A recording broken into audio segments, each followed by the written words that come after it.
Look at this. All you've ever wanted: free dining, non-stop cocktails, snorkeling in crystal blue waters. The dream, right? But beneath that Instagram perfect horizon lies a floating iceberg of problems. Pollution, worker abuse, safety gaps, and PR spin so thick you'd think it was part of the breakfast buffet. Strap in, because today we're going full shipwreck into the dark side of cruise ships. Cruises are booming, ships are bigger than ever, and while the marketing says escape, relax, paradise, fewer people talk about the price tag and not the one printed on your boarding pass. From environmental devastation to questionable labor practices, we'll peel back the polished decks and find out what the industry doesn't want. You too see real facts, real consequences. Let's start with air.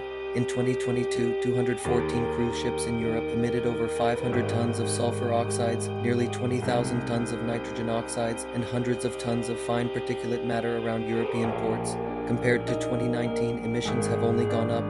Carnival Cruise Line S Europe bound ships alone emitted 2.5 million tons of CO in 2023, more than the entire city of Glasgow.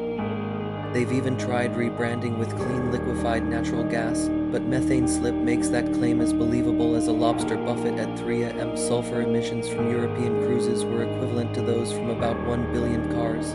In cities like Barcelona, Athens, and Venice, people are literally breathing it in. Barcelona's port pollution from cruise ships alone triples the sulfur pollution from all its cars combined. Inside the ships, it's not just the air that's dirty, it's the system. Many cruise workers pull 10 to 14-hour shifts, 7 days a week, under temporary contracts. Breaks are rare, vacations non-existent, pay can drop below $2 an hour once deductions hit.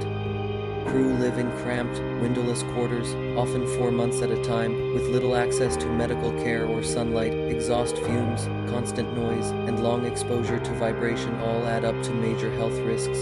They call it crew life, I call it indentured optimism. Now let's talk safety. Between 2000 and 2023, roughly 386 people went overboard, about 20 per year. Few ships have man-overboard detection systems. Even though the technology exists, crimes on board, including assault and harassment, are often underreported, especially when the victims are crew. Why? Because these floating cities exist in a legal gray zone called international waters. Ships are registered under flags of convenience countries with lax safety and labor laws, making accountability as slippery as the pool deck after a rainstorm. Then there's the fine print, that all-inclusive ticket. Not so inclusive. Wi-Fi, bottled water, specialty restaurants, all extra. Even environmental regulations are treated like optional add-ons.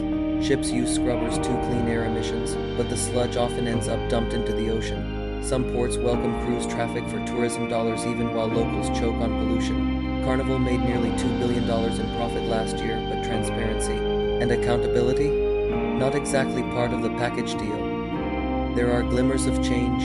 The International Maritime Organization has capped sulfur content in fuel, and ports like Venice now require ships to plug into shore power instead of running their engines non-stop.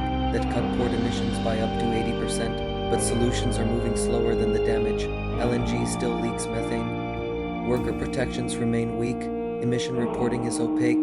For an industry obsessed with visibility, cruise lines sure like to keep their dirty laundry below deck. So there you have it, cruises as paradise.